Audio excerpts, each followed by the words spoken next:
Bem, queridos, nós nos propomos essa noite a falar um tema. Muitos irmãos aqui receberam um post que eu enviei dessa mensagem, cujo tema é o papel dos dispenseiros de Deus na economia divina. Para tanto, eu vou precisar que os irmãos abram a escritura no Evangelho de Lucas. Vou fazer uma breve leitura. Vamos abrir no capítulo 16. Preste atenção na leitura dessa noite. Eu não vou pedir para fazer a leitura responsiva, como fizemos e ensaiamos semana passada, porque quem está em casa não ouve a parte que vocês estão lendo, e na hora da edição fica difícil o irmão editar, porque não tem a parte de vocês gravada, porque o áudio é capturado diretamente do microfone. Então, para evitar essas dificuldades de edição, eu vou ler todo o texto, os irmãos acompanhem, por favor, mas não deixe de acompanhar. Foque aí na sua Bíblia, o seu coração e os seus olhos, em nome de Jesus. Diz assim o texto: Disse Jesus também aos discípulos: Havia um homem rico que tinha um administrador, e este lhe foi denunciado como quem estava a defraudar os seus bens. Então, mandando-o chamar, lhe disse: Que é isto que ouço a teu respeito? Presta conta da tua administração, porque já não podes mais continuar nela. Disse o administrador consigo mesmo: Que farei, pois o meu senhor me tira a administração?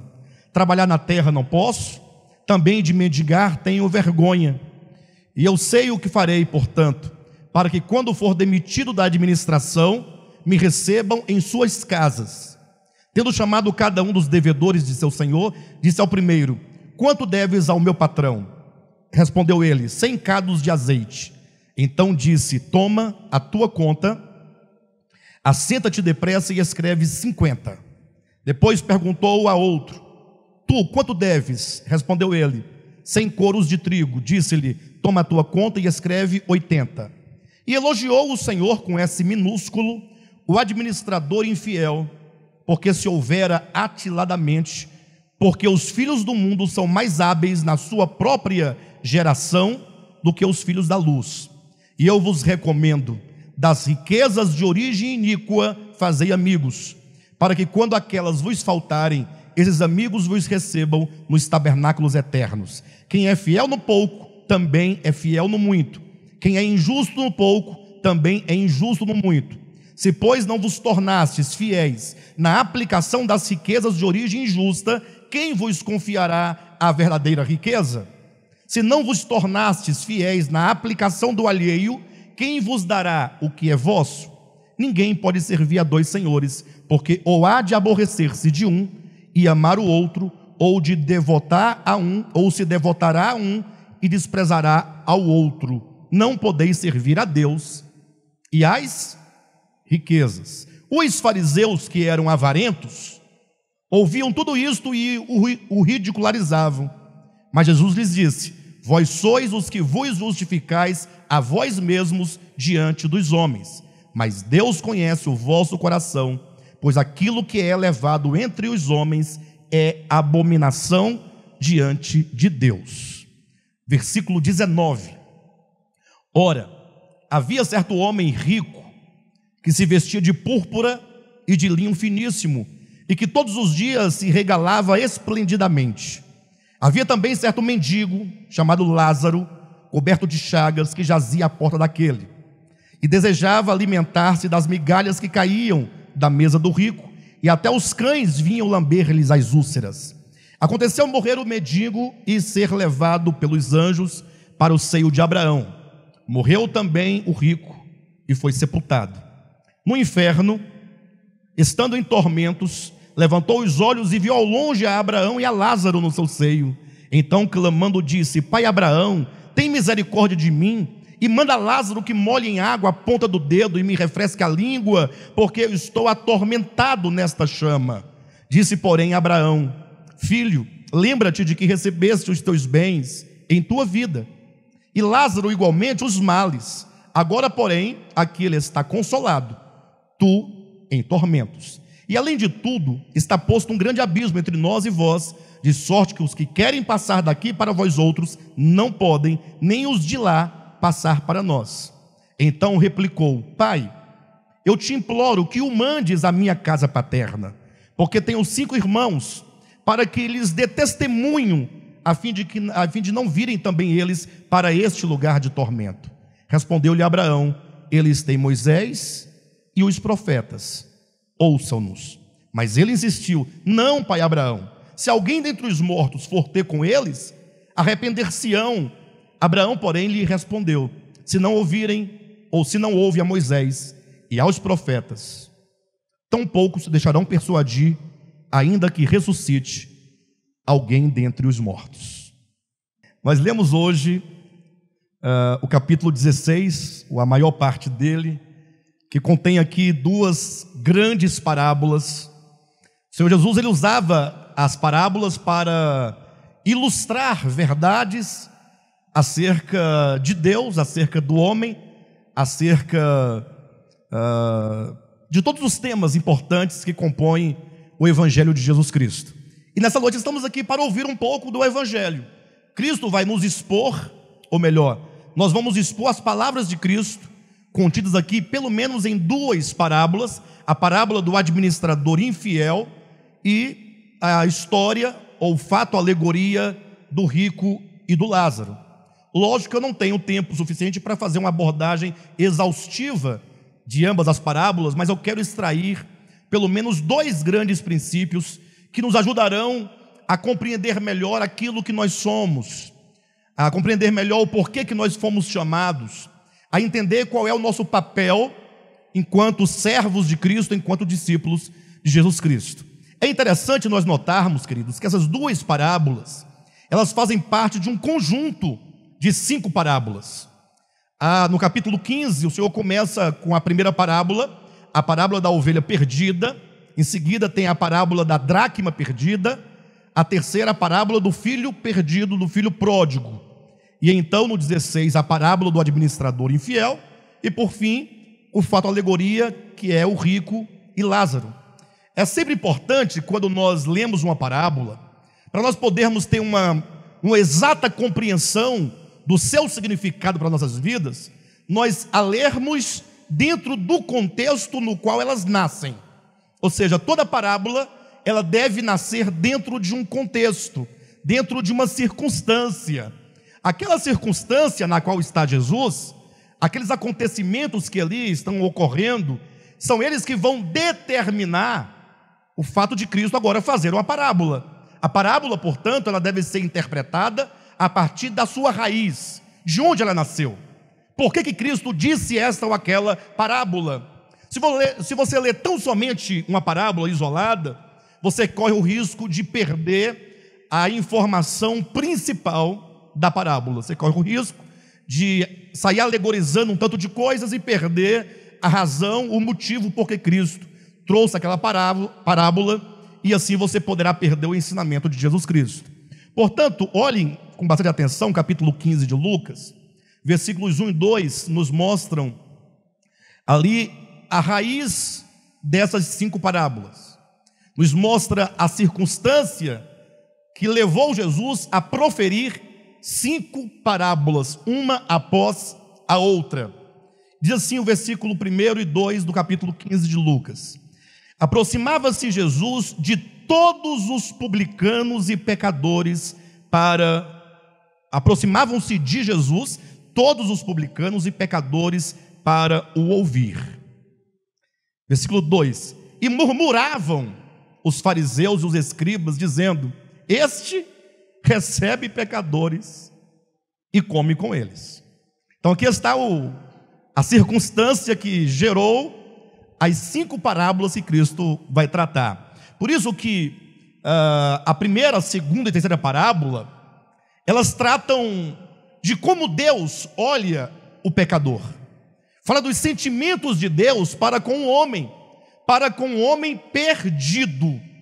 O problema é que a casta religiosa de fariseus e escribas, que nunca acabou, ela permanece até os dias de hoje, ainda que não conhecida por esses termos, escribas e fariseus, mas entenda que essa categoria de pessoas aqui eram pessoas extremamente religiosas. Religião é um mal, é um problema. Religião não enquanto o seu sentido etimológico de religar o homem com Deus, mas religião no seu sentido prático, comum, que é uma invenção humana, sobretudo com o objetivo, na maioria das vezes, para alienar as pessoas, para torná-las cativas de homens perversos, de homens covardes, de homens maldosos, de homens que querem se aproveitar do outro, da sua incapacidade de compreensão, não somente para tentar controlar suas vidas, mas também para lhes arrancar dinheiro. Isso sempre aconteceu e sempre vai continuar acontecendo. E, portanto, para que esses líderes maus e perversos escondam as eivas dos seus interesses perversos, eles se cobrem com uma capa falsa, de uma falsa religiosidade, para parecer aos homens que eles são santos, para parecer que eles são melhores e superiores a todos.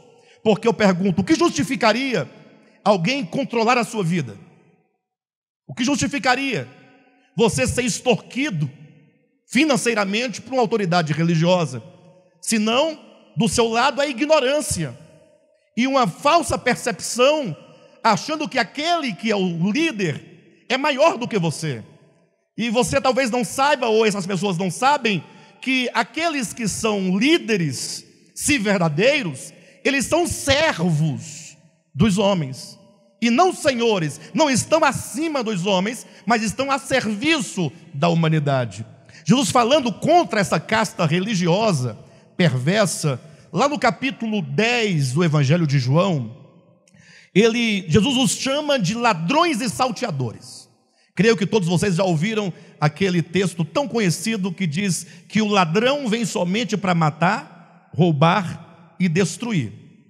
Então, o texto diz que o ladrão vem para matar, roubar e destruir. Aí a liderança fingida, falsa, perversa, que quer te controlar, que quer te manipular, que quer tomar os teus bens para construir um império pessoal, logo deu um jeito de inverter. E nunca falaram para vocês, o ladrão vem somente para matar, roubar e destruir. Eles dizem, o diabo veio para matar, roubar e destruir. Mas na sua Bíblia não tem o diabo. Em nenhuma versão você vai encontrar o diabo vem para matar, roubar e destruir. Em nenhuma versão. É o ladrão. Aí uma dessas lideranças religiosas perversas dirão, ora, mas o diabo mata, rouba e... Sim, até que ele pode fazer tudo isso. Mas no contexto de João capítulo 10, é o contexto em que havia um cego de nascença. Esse cego de nascença foi curado por Jesus. E quando ele chega no templo curado, o que acontece? O que acontece quando alguém tem seus olhos abertos para a verdade? Ela se torna um problema para essa casta mentirosa de falsos pastores. Porque esses falsos pastores não poderão mais enganar aquele que era cego, mas agora vê. Porque ele vê, não pode ser enganado.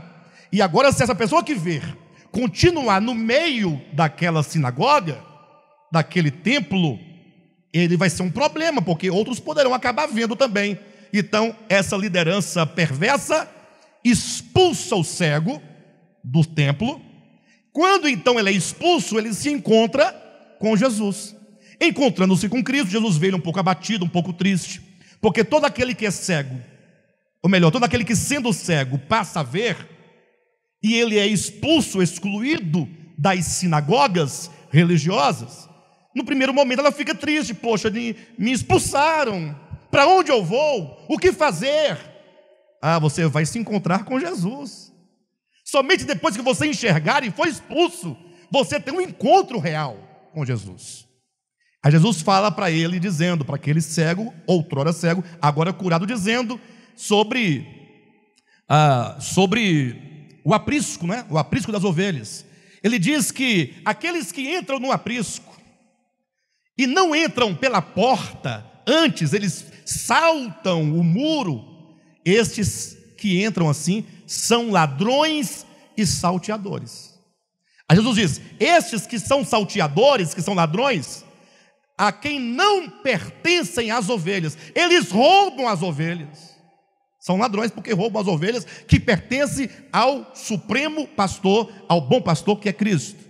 E agora, roubando as ovelhas de Cristo para si, esses homens perversos, eles matam essas ovelhas. Quantas ovelhas estão sofrendo? Quantos filhos de Deus estão cansados, estão sendo saqueados por falsos profetas, por falsos mestres, por falsos pastores. Esses matam, eles roubam, e eles matam, eles destroem. E nesse contexto de João, portanto, Jesus está dizendo que o ladrão vem para matar, roubar e destruir, referindo-se, portanto, a esses ladrões que não entram pela porta, mas eles, sem a autorização divina, se autodeclara homens de Deus, se autodeclara liderança do povo de Deus para matar, para roubar e destruir a sua vida, sobretudo sua vida espiritual. Então, é esse grupo de pessoas aqui, capítulo 15, versículos 1 e 2, que quando Jesus estava conversando com os pecadores, entenda pecadores aqui como aquelas 3 categorias bem conhecidas, né? Prostitutas, samaritanos e publicanos, que eram aquelas 3 classes que o judaísmo, sobretudo esses líderes religiosos perversos, eles condenavam. Então Jesus comia com os pecadores, Jesus se relacionava no sentido de se aproximar, de se permitir ser tocado, de tocar os pecadores. Jesus se assentava com eles, comia com eles, pregava para eles, estava sempre no meio deles, sempre rodeado de pecadores. E esses líderes então de longe ficavam o quê? Acusando a Cristo. Aí olha esse aí ele anda com pecadores, imagine. Diz que é o Messias, mas ele come com os pecadores, ele sai com os pecadores. Ele só pode ser um pecador, porque só anda no meio de pecador. Neste momento, nós percebemos um primeiro princípio: todos aqueles cujos corações não são tomados pelo Evangelho, mas não são ganhos pelo Evangelho, mas são corações que são tomados de um espírito de religiosidade, de autojustiça, justiça própria, essas pessoas sempre estarão dispostas a acusar, sempre a apontar, sempre vão procurar alguma coisa contra você, contra mim, contra qualquer pessoa, para dizer aquela pessoa não é digna, aquela pessoa não poderia estar ali, aquela pessoa não poderia participar do partir do pão. Ora, se o pecador não pode participar do pão e do vinho que representam a redenção, quem é que pode? Na verdade, o único que não pode participar, de fato, da mesa do Senhor, cujos elementos simbólicos são o pão e o vinho, são aqueles que se acham justos. Se você se acha que você é justo, porque você tem uma autojustiça, você não pode participar, porque esta mesa é a mesa da reconciliação, é a mesa do perdão, é a mesa da misericórdia. Então quem se aproxima é quem carece de perdão, quem carece de misericórdia, quem carece de graça, é o pecador. Mas o princípio negativo que nós extraímos logo no início é que enquanto esses homens perversos têm no coração tal sentimento de repúdio, de preconceito contra os pecadores, Jesus traz agora o princípio do amor do Pai. A primeira, segunda e terceira parábolas, que é a da ovelha perdida, dracma perdida, do filho perdido, falam de modo geral, todas elas falam, embora por nuances diferentes, mas todas elas querem traduzir a seguinte mensagem: pense, nós temos a ovelha perdida e que o pastor vai salvá-la. Temos, portanto, o filho, o bom pastor, que vai em busca da ovelha. Ele vai atrás de salvar, de redimir a ovelha perdida. Enquanto os fariseus e escribas acusam as ovelhas perdidas, o Pai busca em amor, coloca sobre os seus ombros e a leva de volta para casa.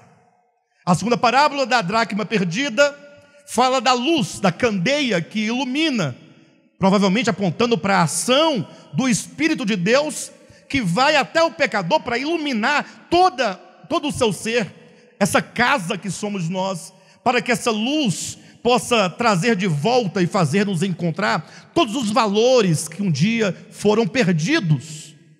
E a parábola do filho pródigo, por fim, fala da disposição do pai de receber o filho. A canção que nós cantamos, salvo engano, a penúltima canção, diz que o Senhor nos encontra na metade do caminho. Salvo engano, se não é bem essa frase, mas tem a ideia que no meio do caminho o Senhor nos resgatou, uma coisa nesse sentido. São palavras, salvo engano, de Tozer, um pregador do século XX, que ele dizia que o pai te encontrará na metade do caminho, quando você for a ele. É quando diz na parábola do filho pródigo que, indo o filho, o pai o encontrou ainda em meio ao caminho. Ou seja, quando você vai ao pai, ele vai ao seu encontro. Não somente a disposição de receber, mas a alegria de receber. Essas 3 parábolas são concluídas com a seguinte ideia: sempre haverá festa no céu quando um pecador se arrepende. Olha a alegria de Deus. Então, quando nós virmos um pecador, e esse pecador está se aproximando, puxa, mas ele vem tão sujo. Uma ovelha perdida, talvez ele esteja com a pata quebrada, esteja cheia de carrapicho, esteja com a sua lã toda desgrenhada. Não é possível isso? Talvez esteja molhada, fedendo da chuva, esteja talvez enferma. Aí quando você olhar, não fale da ovelha no sentido de apontar: mas ela está muito magra. Não, mas essa ovelha está toda molhada, está fedendo, essa ovelha está com a pata quebrada. Tem que sacrificar a ovelha, ela não presta, ela está com a pata quebrada. Não diga isso. Isso, no sentido negativo do evangelho, é da parte dos escribas e dos fariseus. Permita que o evangelho entre no seu coração para você amar a ovelha. Ame a ovelha. Olha um tanto de ovelha aqui, olha para o seu lado aí para você ver. Olha para trás, olha um tanto de ovelha. Aqui cada ovelha tem uma dificuldade. São todas ovelhas de Jesus Cristo, todas. Todos nós, inclusive eu sou ovelha de Jesus Cristo. Tem pastor que fala que não é ovelha, né? Eu sou pastor, vocês são ovelha. Se ele não é ovelha, deve ser lobo. Porque o contrário de ovelha não é pastor. O contrário de ovelha é lobo. Pastor é função. Ovelha é o ser. Bem, de todo modo, como você olha para as ovelhas, não somente estas aqui, como dizia o Marcinho agora há pouco, mas onde você vira um homem ou uma mulher, ali é uma ovelha do Senhor. Onde você for, em qualquer lugar, cuidado com seus preconceitos, cuidado com a sua maldade, cuidado com a sua teologia. Sua teologia pode matar as pessoas.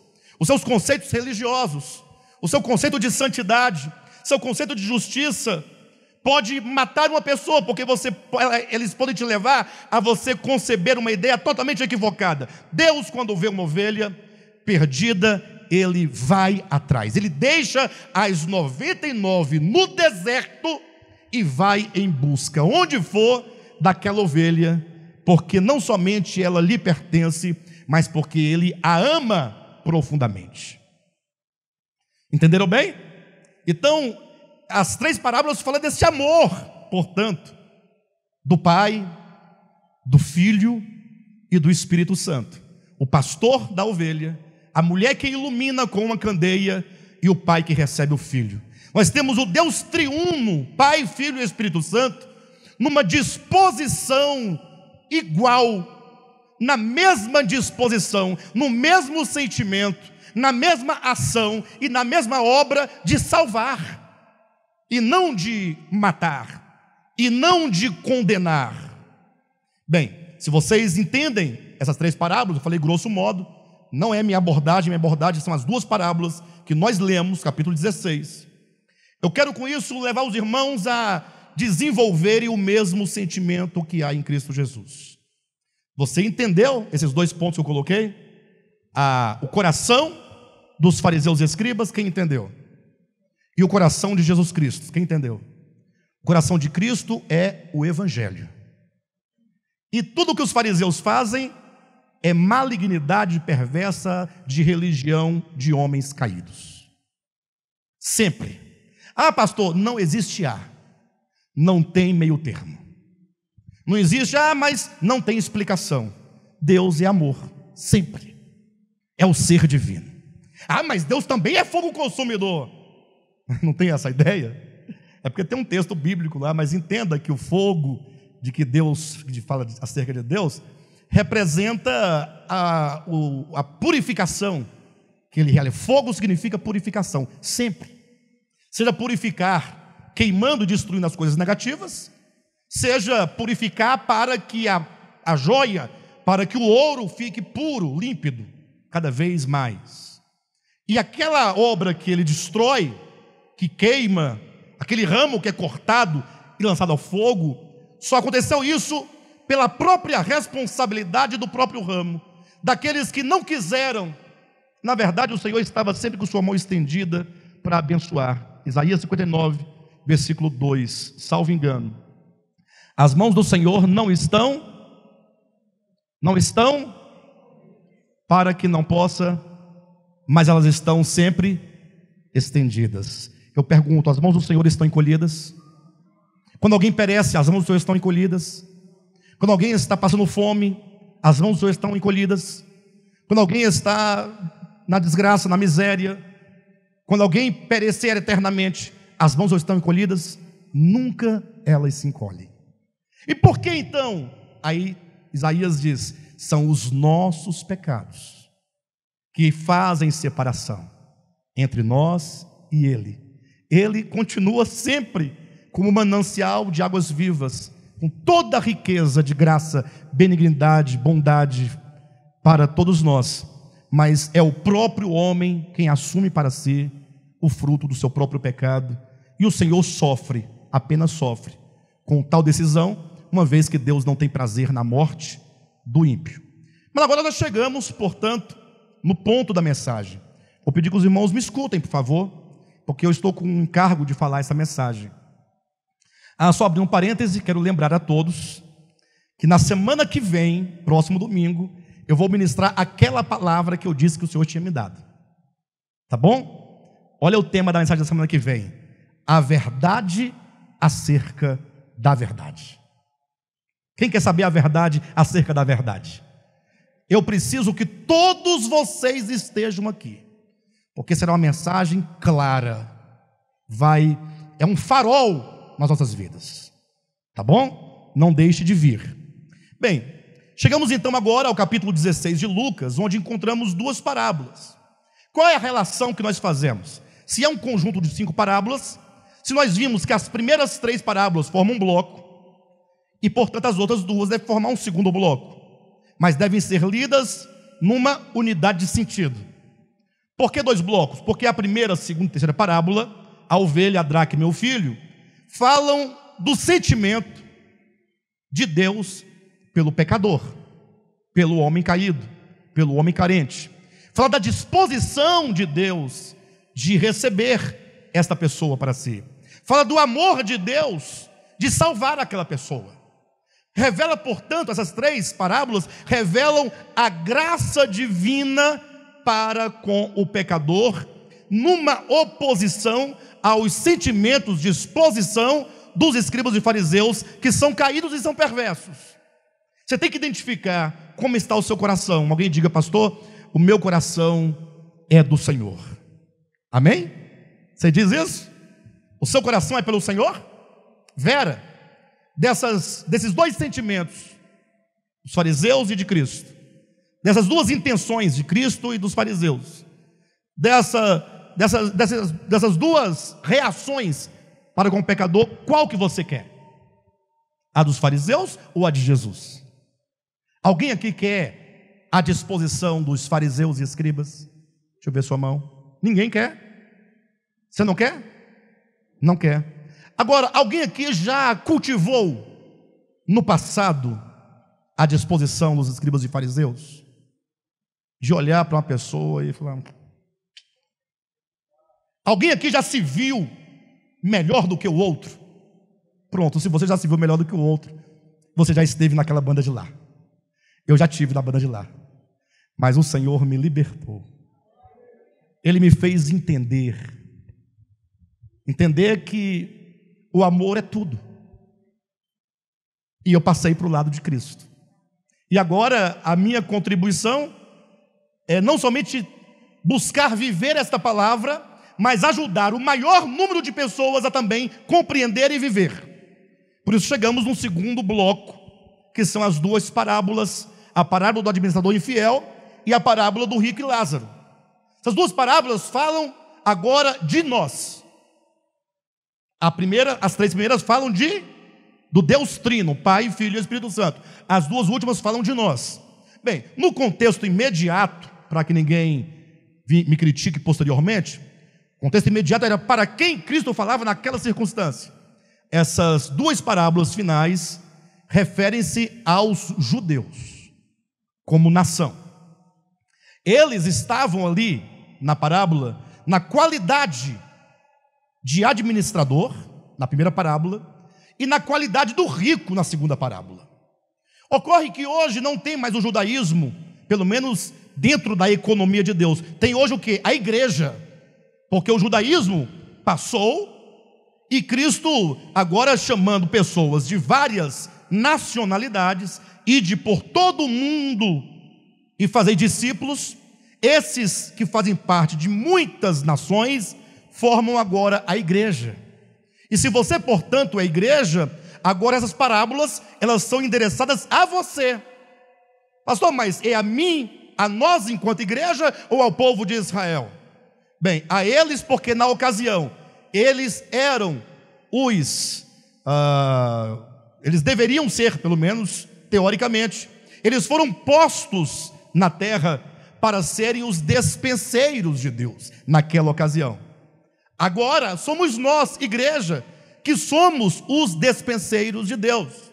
Essas duas parábolas, elas tratam em dois pontos fundamentais da nossa experiência enquanto cristãos.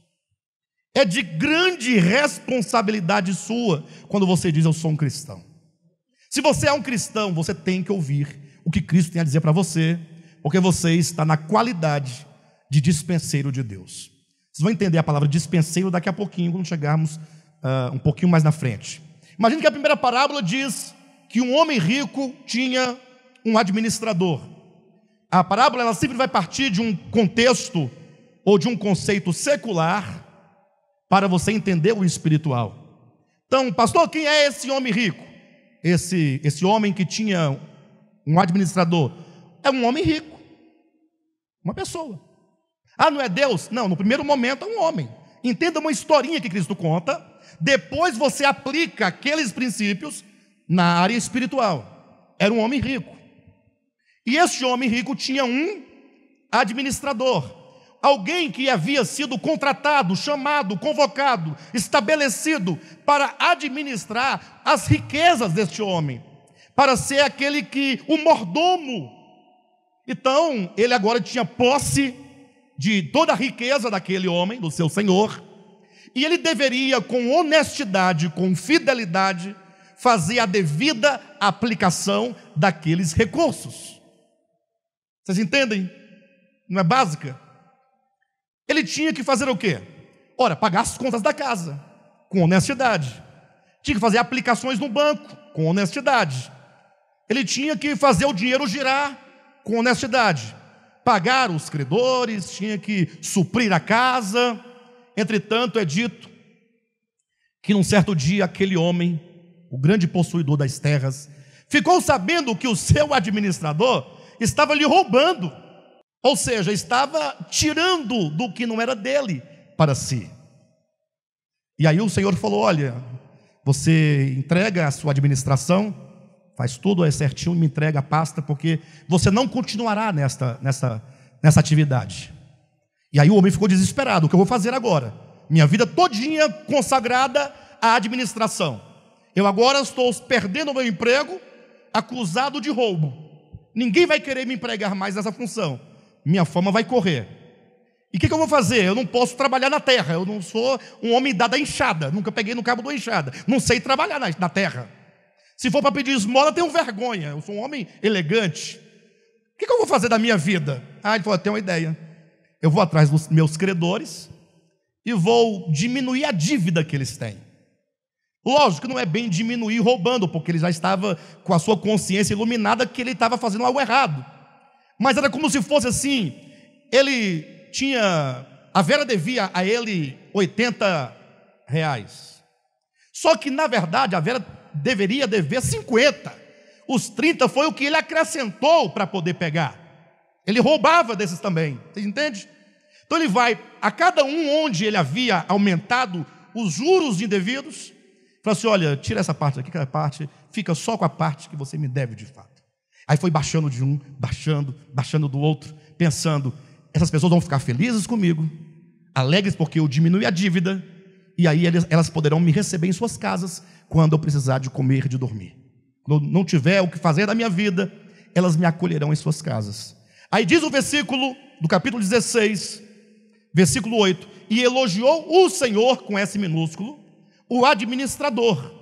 Ou seja, foi o homem da casa que disse: olha, você é um camarada inteligente, parabéns, você agiu com esperteza, você usou a cabeça, a inteligência, Afinal, agora é Jesus falando, agora tomando essa parábola, Jesus agora começa a aplicar. Porque os filhos do mundo, porque esse homem talvez não era um filho de Deus, um servo de Deus, porque os filhos do mundo, eles são mais hábeis do que, ou melhor, desculpe-me, os filhos das trevas são mais hábeis que os filhos da luz.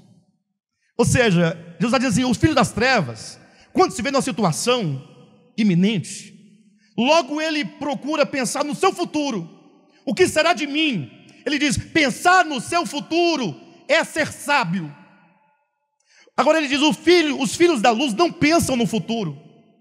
Ele está dizendo, Jesus está dizendo, o filho da luz, ele não imagina no seu futuro, ele vive o presente, se esquece que amanhã ele precisará ser recebido por muitos no reino eterno. Pastor, como assim recebido por muitos no reino eterno? Se você fizer um bom uso da sua administração, muitos, ao chegarem diante do Senhor, dirão: Senhor, aquele ali foi uma bênção na minha vida. Alguém dirá ao Senhor: Senhor, o Manuel foi um fiel dispenseiro das tuas riquezas. Essa parábola traz a seguinte verdade: tudo o que nós temos pertence ao Senhor. Nada você possui que seja seu. O seu corpo não é seu, a sua inteligência não é sua, os seus dons não são seus. Mas o dinheiro é meu que eu trabalhei. Não é seu. A sua capacidade de trabalho, a sua força, a sua habilidade são de Deus. Quando você levantou e executou aquele trabalho, era a vida de Deus em você, te possibilitando produzir aquela obra, que te retornou simbolicamente em dinheiro. Esse dinheiro, portanto, vem de Deus, porque o que o conquistou foi Deus por seu intermédio.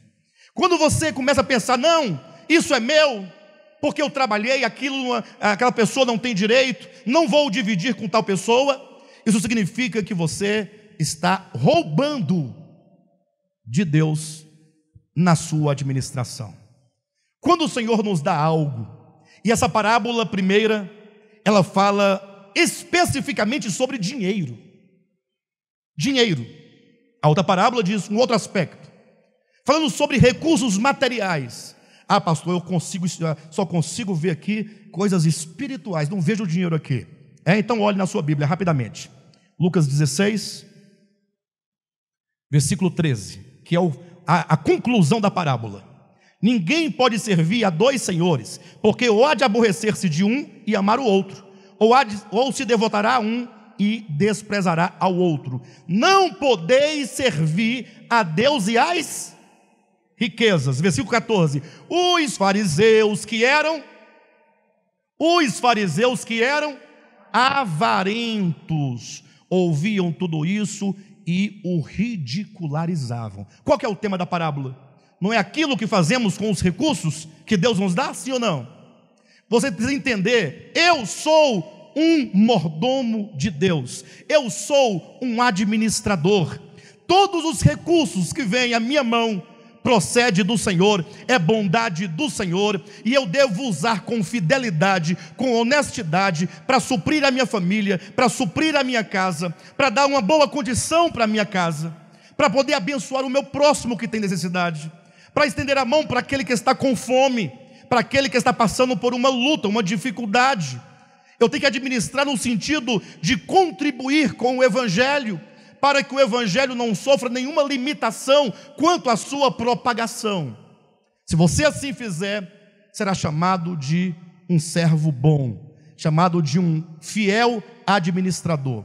Quando diz os dispenseiros de Deus, é como que você fosse uma grande dispensa, na qual você tem riquezas que você recebe, e você, portanto, precisa distribuir. Nós precisamos aprender. Queridos, o evangelho pregado, pelo menos no último século, nós temos visto, até os dias de hoje inclusive, o quanto que é um evangelho perverso. Não é o evangelho de Jesus Cristo.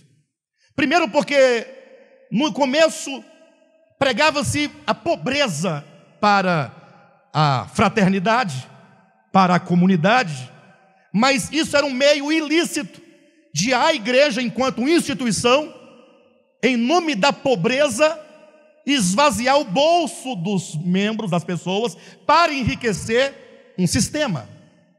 Vocês entenderam? Ou seja, se a pobreza é de Deus, então que todos nós, inclusive a igreja, inclusive o chefe da igreja, todos pobres. Mas não, a igreja enriqueceu de uma maneira assustadora.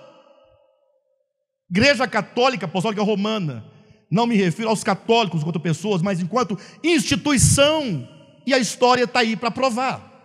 Não precisa que ninguém diga nada mais, porque todos sabem da história. Mas depois, quando veio agora no último século, o tal do evangelho da prosperidade, houve agora a inversão. Agora é pregado em nome de Jesus que você tem que ser rico, que você tem que prosperar, que você tem que ter muito. Ou seja, por detrás dessa mensagem é semeada em cada mensagem o germe da ganância, o germe da avareza, porque agora a pessoa se empenha a conquistar mais e mais, mais e mais, mais e mais. Alguém diria: pastor, mas não é dito na escritura que aquele que semeia pouco colhe pouco, o que semeia muito colhe muito? Mas leia direitinho capítulo 9 de Coríntios e veja com clareza que o texto está dizendo que Deus faz você abundar em toda riqueza, para que você possa superabundar na divisão desses bens com os que precisam. Ou seja, o Senhor te dá muito para que, tendo, você possa agora ser um despenseiro. Você tem? Eu tenho. Quem aqui tem? Uns têm mais, outros têm menos, mas todos têm. Todos aqui. Quem aqui não tem nada? Deixa eu ver a mão. Tem nada? Todo mundo tem alguma coisa? Que maravilha. Então, se você tem, você é um despenseiro. Se você tem, você é um despenseiro. Melhorou. Se você tem, você é um despenseiro. Está doendo aí? Está doendo? Gente, vamos entender o Evangelho. O Evangelho não é contra a riqueza, tampouco contra a pobreza. Não é essa a relação. É que Deus te constituiu um dispenseiro. Imagine você quando chegar no reino de Cristo, naquele grande dia. Você chega lá, misericórdia, todo assim receoso, né? Quem é que se aproxima do trono de Cristo para o seu julgamento, que não treme nas bases? Quem é? Quem é esse que enche o peito e fala assim: pode julgar, Jesus, manda que eu vou matar no peito e fazer o gol? Quem que faz isso? Todos chegam cabisbaixo, todos chegam receosos. O Senhor vai abrir meu coração, todos os meus sentimentos serão demonstrados, todas as intenções do meu coração serão reveladas. Aí você está ali, de repente alguém fala: Senhor, e você olha, eu quero dar um testemunho antes do Senhor falar sobre o irmão Alexandre. Pode falar, o que é? O Alexandre foi um dispenseiro fiel, porque esse camarada aí, ele me atendeu, me socorreu, estendeu a mão para mim. Aí o outro gregoriano disse: Senhor, eu também posso falar a mesma coisa do Alexandre. Digamos, né? Pode ser de você também. Você foi um bom dispenseiro. Esses irmãos todos vão te receber nos tabernáculos eternos, como fruto da sua boa administração. Agora imagine chegar lá e alguém falar: Senhor, esse camarada aí tem essa carinha aí, mas vou te falar, viu? Que dificuldade, Jesus. Esse camarada, Senhor, é um camarada avarento. Quantas vezes eu estava precisando do lado dele, ele não me estendeu a mão. Queridos, o dinheiro é um mal necessário. Como diz na própria parábola, o dinheiro são as riquezas de origem iníqua. A origem. Isso porque o dinheiro, que é uma invenção humana, ele já nasce com o propósito de enriquecimento próprio. Para isso eu tenho que tirar do outro. Mas ele é um mal necessário. Se você o ganha com honestidade, ele é um dinheiro abençoado. Você recebeu a partir do seu próprio trabalho, do seu esforço, daquilo que Deus fez em você. Então você ganha o dinheiro honestamente. Mas ele tem uma função. A função é abençoar. Abençoar a você mesmo quando você recebe, abençoar os filhos, abençoar a esposa, abençoar a família, abençoar o pobre, abençoar quem não tem, abençoar a causa de Deus. Quando isso acontece, somos nós bons despenseiros.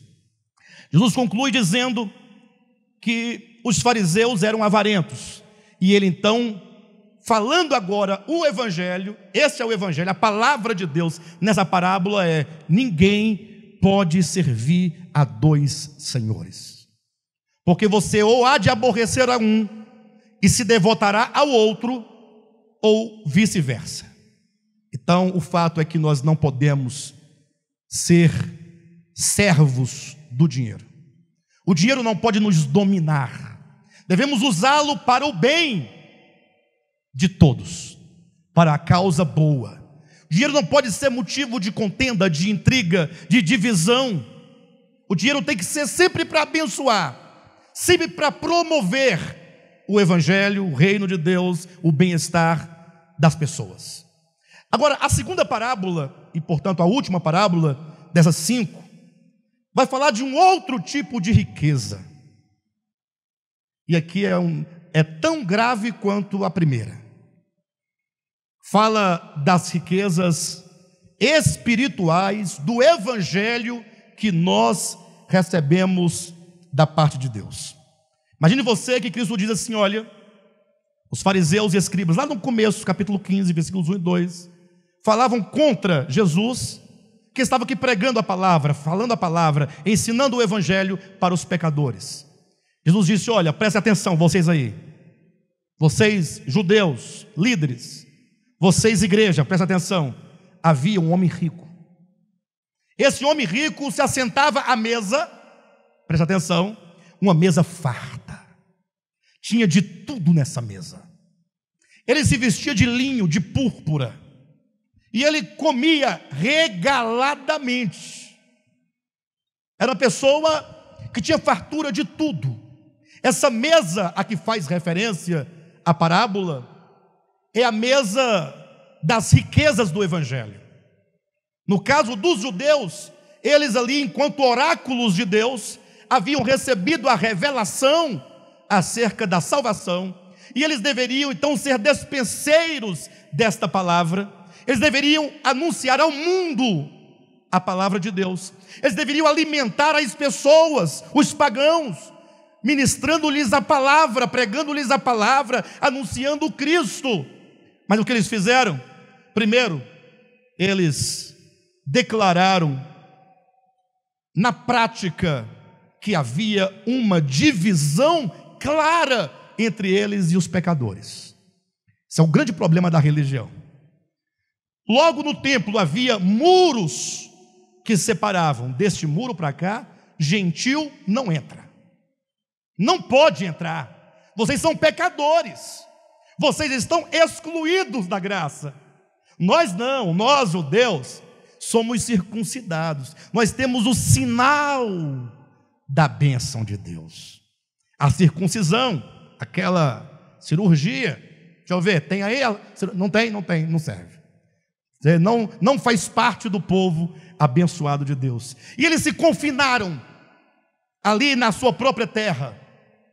Passaram agora a desprezar as outras pessoas que não eram judeus, ou que não eram hebreias, as pessoas não eram hebreias, e passou agora a ser um grupo de pessoas, uma nação exclusivista.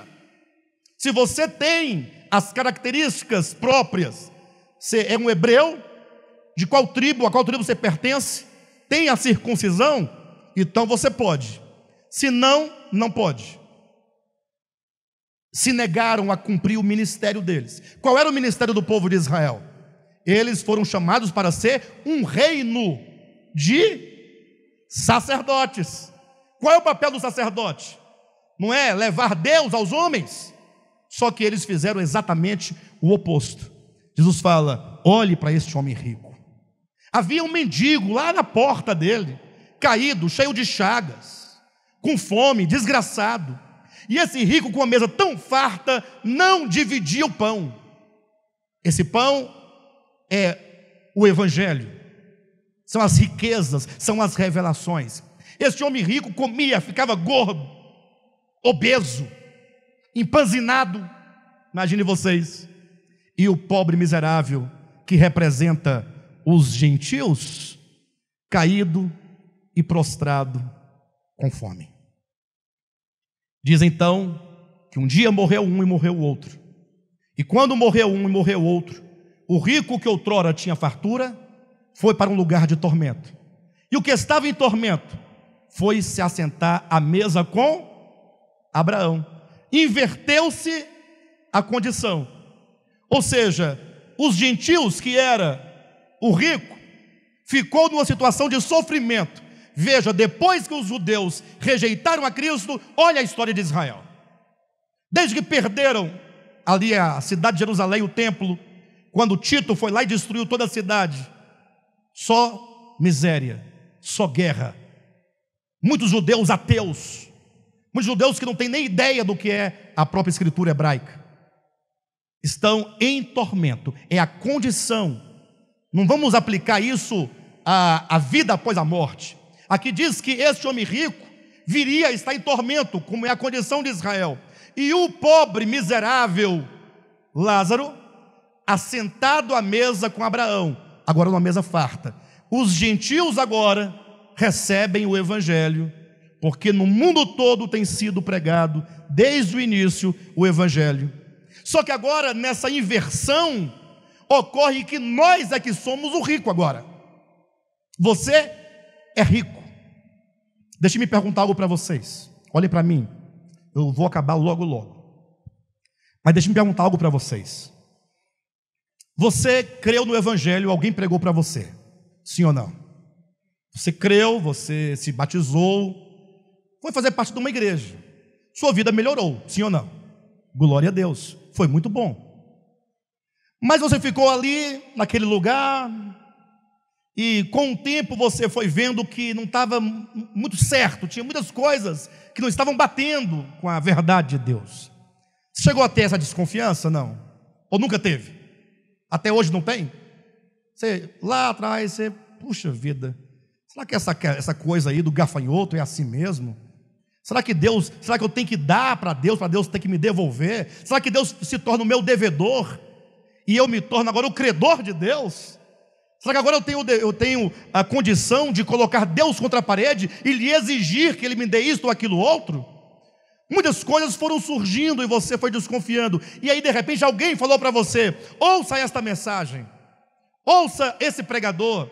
E quando você ouviu, se não for verdade você pode dizer, você falou assim: gente, que coisa maravilhosa, gente, que água maravilhosa que mata a sede, que palavra preciosa. E os seus olhos foram sendo abertos pouco a pouco, porque ninguém pode ver tudo de uma vez, até porque muita luz cega. Você foi vendo aos poucos, você foi compreendendo ou não foi compreendendo verdades profundas que te ajudam. Eu pergunto, hoje vocês se veem como Lázaro, querendo as migalhas cair da mesa? Ou vocês se veem em relação ao conhecimento de Deus, às revelações de Deus, como um homem rico, sentado numa mesa farta? É assim que vocês se sentem? Agora, a grande questão do evangelho que eu vos trago é esta: o que você está fazendo com essas riquezas do evangelho? Eu tenho alguns textos para ler, eu vou citando por causa do tempo. João capítulo 20, versículos 21 a 23. Jesus ressuscita, olhem para mim. Ele entra na casa onde estavam os discípulos reunidos, e ele diz: a paz seja convosco, eu vos dou a minha paz. E Jesus então sopra sobre eles e diz: recebei o Espírito Santo. Presta atenção: assim como o Pai me enviou, eu também vos envio. Ide, portanto, pregai o evangelho. Ele diz: porque de quem vocês perdoarem os pecados, serão perdoados. E se vocês não perdoarem os pecados serão retidos. Olha, pastor, está aí uma coisa que me intriga, né? E eu tenho como perdoar pecado de alguém? Tem, lógico. Se não tivesse, Jesus não teria dito. Alguém diz: ô pastor, esse pastor é herege mesmo, não tem jeito. Alguém vai dizer, o número 1 vai dizer: não, pastor, isso aí está falando de Pedro, primeiro papa da igreja, a quem Deus deu a ele a chave e o poder para perdoar pecados. Por isso a igreja católica tem como sacramento a confissão e a penitência. Então o padre pode perdoar pecados. Se ele se negar a perdoar, se a igreja se recusar, a pessoa não é perdoada. Se ela falar: está perdoado, está perdoado. Não, não é assim. Igreja não tem poder de perdoar pecados. Só quem perdoa os pecados é Jesus Cristo. Ele fala: não, pastor, mas aí você também está demais, né? Eu quero dizer o seguinte, não é? Que se alguém faz um mal contra você, se não perdoar, a pessoa não é perdoada. Então eu vou segurar a vida da pessoa. Sua vida está segura. Enquanto eu não perdoar, sua vida está travada. Não, não está não, travada está a sua vida que não perdoa. Pastor, o que o texto quer dizer? A partir do momento que Deus fala assim: olha, Jailson, eu vou te entregar uma riqueza na sua mão. Vou te entregar $1 bilhão. Pense.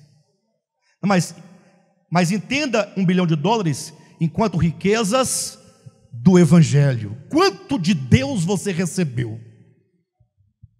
Aí quando o Jailson recebe, ele tem que pensar como Paulo: eu sou o devedor a bárbaros e a cita. Eu sou o devedor a gregos e a judeus. Por que eu sou o devedor?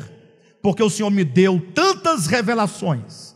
Ele diz: eu fui arrebatado ao terceiro céu e ouvi palavras inefáveis que ao homem não é lícito referir. Paulo, o homem que estava cheio da riqueza do evangelho, ele disse: eu sou um despenseiro. Deus me deu não para eu ter muito, Ele me deu para eu distribuir. Se eu não entregar o que é de Deus para os outros, eu me torno um rico avarento. Eu preciso compartilhar as boas novas do evangelho. Mas se ele não leva a palavra da reconciliação, como os outros podem se reconciliar com Deus? Então, reter os pecados ou levar o perdão implica se você é um bom ou um mau dispenseiro.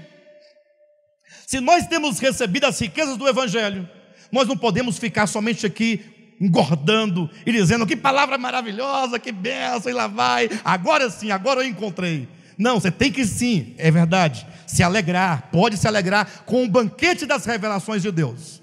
Mas lembre-se, você é um despenseiro, precisa liberar a palavra de Deus. Fale a palavra de Deus a tempo e a fora de tempo. Pregue o evangelho. Fale do modo como você sabe.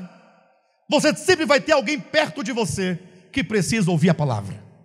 Sempre você vai ter alguém. Hoje mesmo em casa você vai ter alguém, no caminho talvez, ou amanhã no trabalho, na faculdade, na fila de um banco. Sempre vai ter alguém que é um Lázaro, que está morrendo, definhando, por falta de palavra de Deus. E você tem que saber: eu sou um despenseiro. Se eu não levar a palavra, eu estarei retendo o perdão divino, retendo a graça divina. Não que aquela pessoa possa perecer eternamente, Deus vai enviar outro, mas se você não ministra, você está negando aquilo que pertence a ela. Por isso o texto que nós lemos agora na introdução diz que importa que os homens nos vejam como fiéis despenseiros de Deus. Eu quero concluir lendo com vocês 1 Pedro capítulo 4, versículo 10. Servi uns aos outros. Servi uns aos outros. Você crê no Evangelho? Você foi chamado para quê? Então diga: servir um ao outro. Servir um ao outro. Você foi chamado para servir. Você é um despenseiro de Deus. Assuma o seu lugar de servo. Diga assim: servir uns aos outros. Diga para o seu irmão: vírgula. Cada um conforme o dom que recebeu. Você tem um dom que recebeu. Quando o Gil vem ao culto, traz o violão, ele está dizendo: irmãos, eu estou aqui para servir vocês com o meu dom.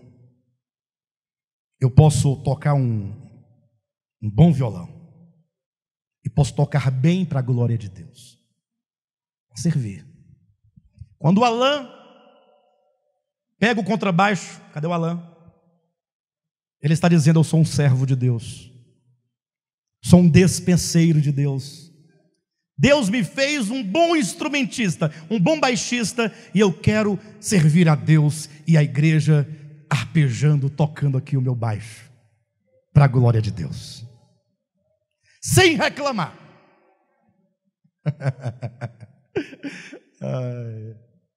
Aí tem um irmão que fala: não, eu estou aqui, eu não sei tocar nada, mas eu vou ficar lá fora olhando o carro dos irmãos para que vocês descansem, não fiquem aqui sentados preocupados, vão roubar o estepe do carro. Então o irmão fala: não, eu tenho a disposição de ficar aqui fora, não estou nem ouvindo a palavra, mas para você ouvir, eu vou ouvir em casa depois. Mas ele não vai ouvir, não é porque ele não veio, é porque ele está lá fora olhando nossos carros. Ele está servindo com o dom. Ele tem esse dom, não o dom de vigiar, mas o dom de se dar. O outro fica ali atrás cuidando dos livros, ajuda na máquina, o outro ajuda na limpeza, o outro na organização, o outro cuida das crianças, o outro cuida de casais, o outro cuida dessa área, o outro de outra área. E fala: pastor, eu não estou fazendo nada, mas você pode fazer. Tem aquele que fala: pastor, eu no momento não estou fazendo nada, mas eu estou fazendo muita coisa, eu estou orando por vocês, eu intercedo, eu tenho o dom da oração, da intercessão. Meu coração é consumido por uma vontade de orar continuamente pela igreja, pelos pastores, pelos cooperadores, pela pregação do Evangelho, pelos Sem Fronteiras, pelos casais, pelas crianças, pelos jovens, pelo De Volta à Palavra. O outro fala: pastor, Deus me deu um dom extraordinário. Conforme está lá em Romanos capítulo 12, Deus me deu o dom da liberalidade. Eu gosto de ofertar, eu gosto de ajudar as pessoas. Pastor, desse dom não tem? Está lá. A verdade é que todos devem contribuir, mas tem aquele que contribui porque ele tem um dom extraordinário. Ele tem todas as fronteiras rompidas, e ele entendeu que ele recebe de Deus, entendeu que ele recebe mais do que precisa, e ele está sempre querendo e disposto a ajudar, sempre. O dom da liberalidade. Ah, pastor, não tem esse dom não, mas eu naturalmente, dentro da normalidade, não de maneira tão extraordinária como o outro, mas eu também sou generoso. Olha o texto bíblico: servir uns aos outros. Diga para o seu irmão: cada um conforme o dom que recebeu, como bons dispenseiros da multiforme graça de Deus. Na qualidade de Lázaro, que ficaram ricos, sentado àquela grande mesa com Abraão, nós fomos enriquecidos da palavra. Agora olhem para mim e eu vou encerrar com este último conceito. Você não foi chamado para discutir Bíblia com ninguém. Você não foi chamado para conflitar-se contra o outro, para defender dogmas. Entenda, pregar o Evangelho não é discutir, não é perder amigos, não é sair vencedor numa discussão. Eu quero confessar diante de todos vocês, vocês nunca conheceram alguém que discutia melhor e com mais garra e fervor do que eu. Eu passava o dia inteiro, perdi muita gente, briguei com muita gente, envergonhei muita gente, porque não sabia ler uma vírgula, inclusive. Ganhei todas as batalhas da teologia. Quem está aqui sabe. Alguém já me viu perdendo um debate em teologia? Quem? Deixa eu ver, levanta a mão. Quem já me acompanhou? Já me viu perder uma batalha? Quem já viu? Ninguém viu? Não tem como ver que eu não perdi. Nunca perdi. E já conversei até com doutores em teologia. Professor de teologia nos Estados Unidos veio ao Brasil, não para me ver, me falar comigo, mas estando por aqui, me colocado no conflito, o bichinho passou uma vergonha. Mas aí o Senhor, nos seus caminhos, falou: filho, você não está entendendo. Você não foi chamado para isso. O Evangelho não faz isso. O Evangelho não humilha. O Evangelho não envergonha. O Evangelho não expõe. O Evangelho é o amor de Deus. Então, se você não puder falar, porque o outro não pode ouvir, não fale, viva. Viva. E aí o Senhor me mostrou, me convenceu e me quebrantou, de modo que hoje eu não tenho disposição para discutir. Agora eu exorto na palavra, com muita severidade, quando tenho um ouvido para ouvir. Quando alguém fala, eu quero, fala. Eu corrijo na palavra. Com certeza. Eu levo a pessoa a palavra se ela quer ouvir, e demonstro pela Escritura a verdade de Deus, para que a pessoa corrija o seu entendimento. Mas se ela vier contra mim, para gerar o conflito, eu já não está mais aqui aquela primeira pessoa. Abra o último texto bíblico, me perdoe de dizer que era o último, mas tem mais um, tá? Só para demonstrar, abra a sua Bíblia em Tito, Epístola de Tito, capítulo 3. Capítulo 3, versículos 8 a 11, diz assim: fiel é esta palavra, e quero que no tocante a estas coisas, faças afirmação confiadamente, para que os que têm crido em Deus sejam solícitos na prática de boas obras. Estas coisas são excelentes e proveitosas aos homens. Evita discussões insensatas. Evita genealogias. Evita contendas e debates sobre a lei, porque não têm utilidade e são fúteis. Isso é o Evangelho, queridos. Tem tempos vão ouvir o Evangelho assim, né? Aqui ouve, tá? Se vier aqui vai ouvir. Versículo 10. Pastor, o que eu faço então? Evita o homem faccioso, depois de admoestá-lo primeira e segunda vez. Evitar o homem faccioso não é ficar de mal dele, não é virar as costas para ele, é você evitar o conflito. Você já falou a palavra, já viu que ele não tem a disposição, agora somente ore por ele. Não entre em conflitos. Você foi chamado para falar a palavra, não para debater dogmas, não para debater conceitos. Se você puder ser alguém que instrui o outro, instrua com toda seriedade, com toda boa vontade, com todo o conhecimento. Mas se não há essa possibilidade, evita o debate e a discussão, porque são coisas fúteis e não edifica a ninguém. Amém? Quantos dispenseiros de Deus tem aqui? Deixa eu ver. Deus te abençoe, meu querido. E minha querida irmã, muito obrigado.